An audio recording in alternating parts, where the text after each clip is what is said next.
जैसा कि अभी मैंने पिछले वीडियो में डिस्कशन किया था, जो हमारा स्टडी मटेरियल है और जो बुक्स है वो किस तरह की यूज़फुल है।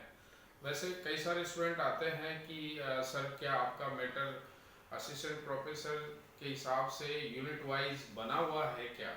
तो मैं, जैसे आपने पूछा मेरे से कि क्या मैटर यूनिट वाइज बना हुआ है क्या, तो मैं ये बताना चाह रहा हूँ कि एक, जैसे अपन एक उदाहरण लें कि मान लो मेरे को एक घर बनाना, बहुत अच्छा घर बनाना है और मेरे माइंड में प्लानिंग है कि वो घर इतना अच्छा होना चाहिए, लेकिन मैं एक्सपर्ट नहीं हूँ घर बनाने में। मेरे को ये भी नहीं पता कौन सा कारीगर कैसा होगा। तो मैं डिजाइनर को, आर्किटेक्चर को मैं लाऊंगा, वो बताएगा प्रोसेस, और फिर उसके बाद अपन किसी प्रोसेस को लेकर घर बना लेंगे। घर बनाने के बाद जब अपन देखेंगे कि ये बन तो गया, लेकिन उस हिसाब से तो अपन 5 से 10% उसमें थोड़ा सा एडिटिंग करके अपने हिसाब से उसके कर लेंगे तो परफेक्टली बन जाएगा। लेकिन अगर अपन खुद घर बनाने लगेंगे तो उस लेवल पे जाने के लिए अपन को कम से कम 10 बार घर को तोड़वाना पड़ेगा, फिर उस लेवल पे ले जाना पड़ेगा।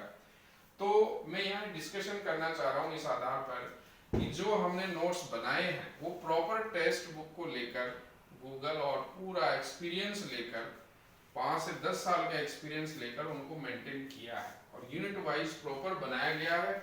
और साथ में जैसे अपन डिस्कशन करते हैं कि जैसे अलग अलग बुक्स है उनको लेकर भी अपन नोट्स बना सकते हैं, लेकिन इतनी इन सब बुक्स को लेकर हमने एक कलेक्शन दिया है एक साथ, और अलग अलग ये सारे नोट्स है प्रॉपर वे में ये बने हुए हैं, प्रॉपर में यूनिट वाइज। जैसे ये अलग अलग बंडल है, पूरे 30 बुकलेट्स हैं, यूनिट वाइज बनी हुई है, सारा कंटेंट डाला हुआ है, और जो मेरे पास एक्सरसाइज बुक्स है उनके साथ है। तो इन सब बुक्स का इस्तेमाल करके मैंने नोट्स बनाए हैं। अब क्या होता है कि कोई भी स्टूडेंट जब पढ़ता है तो उसको लगता है कि मुझे इस लेवल पर ये काम करना चाहिए, तो 5 से 10% अपने अनुसार करने के लिए 5 से 10% उसको भी उसमें एडिटिंग करनी पड़ती है, तब जाके वो सारा। लेकिन अगर वो खुद बनाने लगेगा तो उसमें भी ये डिपेंड करेगा कि उसका एक्सपीरियंस और व्यवहारिक नॉलेज कितना है, उस हिसाब से वो जनरेट कर पाएगा। अगर कम व्यवहारिक नॉलेज है तो उसको 5 साल लग सकते हैं, ज़्यादा अच्छा है तो हो सकता है 1-2 साल में उस लेवल के बना ले। नोट्स तो 6 महीने में भी बन सकते हैं, लेकिन उसको प्रिपेयर करने में, प्रॉपर वे में जाने के लिए टाइम लगता है कि अपन को कौन सी बुक्स हैं। सिर्फ एक किताब से प्रॉपर नोट्स का मतलब है कि अलग अलग किताबों से लेकर उसको प्रॉपर कलेक्शन में लिया गया है, तब जाके उसको सिचुएशन दी गई है और उस हिसाब से इनको बनाया गया है। तो जब अपन इनको बुकलेट को टॉपिक टू टॉपिक पढ़ते जाएंगे तो उनमें 5 से 10% चीजें अपन क्या कर सकते हैं, नेट से देख सकते हैं, टेक्स्ट बुक से देख के साथ साथ एडिटिंग कर सकते हैं। तो प्रॉपर वे में कम समय में, यानी 4 महीने के अंदर इनको तैयार कर सकते हो। और फिर साथ में मैं ये डिस्कशन कर रहा हूँ कि जैसे हमारी ये बुक्स है, जैसे ये एक्सरसाइज बुक्स है, हमने इन एक्सरसाइज बुक्स के साथ साथ जैसे ये बहुत ही अच्छी मैंने एक्सरसाइज बुक्स निकाली है। यह है ज्योग्राफी वर्कबुक कांग्रेसपीडिया।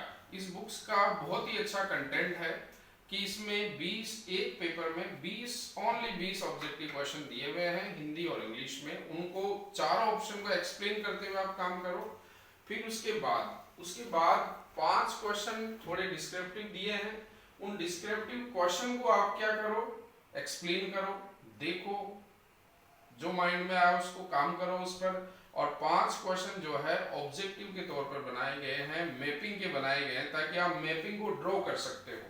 और ड्रॉ करने के बाद फिर आंसर शीट में चेक करो कि आपने जो लिखा कितना सटीक लिखा, और जो ड्रॉ किया, लोकेशन ड्रॉ की, वो कितनी सटीक आपने लोकेशन को ड्रॉ कर पाए हो।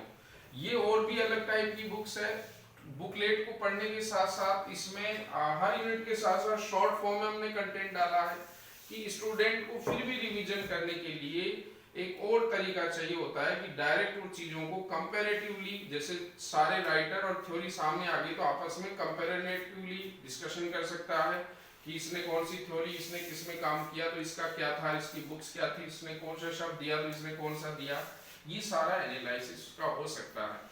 तो नोट्स में हमने पूरा परफेक्टली वर्क कर रखा है। बस आपको 5 से 10% जिसमें एक तो डाटा हुआ, कुछ डेट्स जो डिस्कशन होता है, और कुछ न्यू टॉपिक्स आ जाते हैं उनको, तो 4 से 5 महीने बनाने के बाद फिर उन टॉपिक्स पे अपन काम करेंगे जो सिलेबस में से इन नोट्स में नहीं आ पाए, या हो सकता है टॉपिक के अंदर टॉपिक हो आ गया हो, नहीं आया, उसको गूगल से कहीं से लेकर कलेक्ट करेंगे तो 95% ये मैटर आपके पास अवेलेबिलिटी में होगा।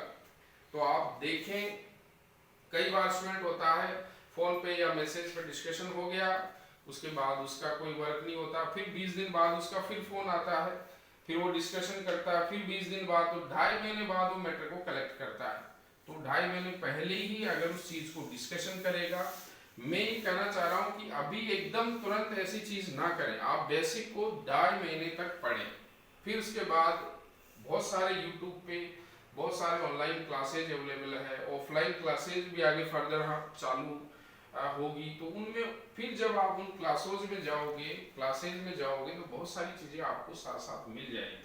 तो बेसिक पढ़ो, बेसिक में जैसे एनसीईआरटी बुक्स है, रीजनल ज्योग्राफी है, वर्ल्ड की जो पुरानी बुक्स में बहुत अच्छा दिया हुआ है, अक्षांश और देशांतर रेखाएं हैं, इंडिया और राजस्थान का ये रीजनल पार्ट है, उसको डिस्कशन करो, तो बहुत अच्छा वर्क आपका होगा।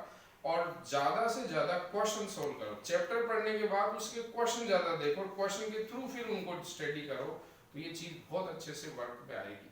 Thank you. तो आप विजिट कर सकते हैं, दूसरे स्टूडेंट को गाइड कर सकते हैं, अपने आसपास के जो स्टूडेंट है जो ज्योग्राफी की चीज़ों की तैयारी कर रहे हैं उनको आप हेल्प कर सकते हैं, और यहाँ इंस्टीट्यूट के बारे में आप बता सकते हैं। Thank you.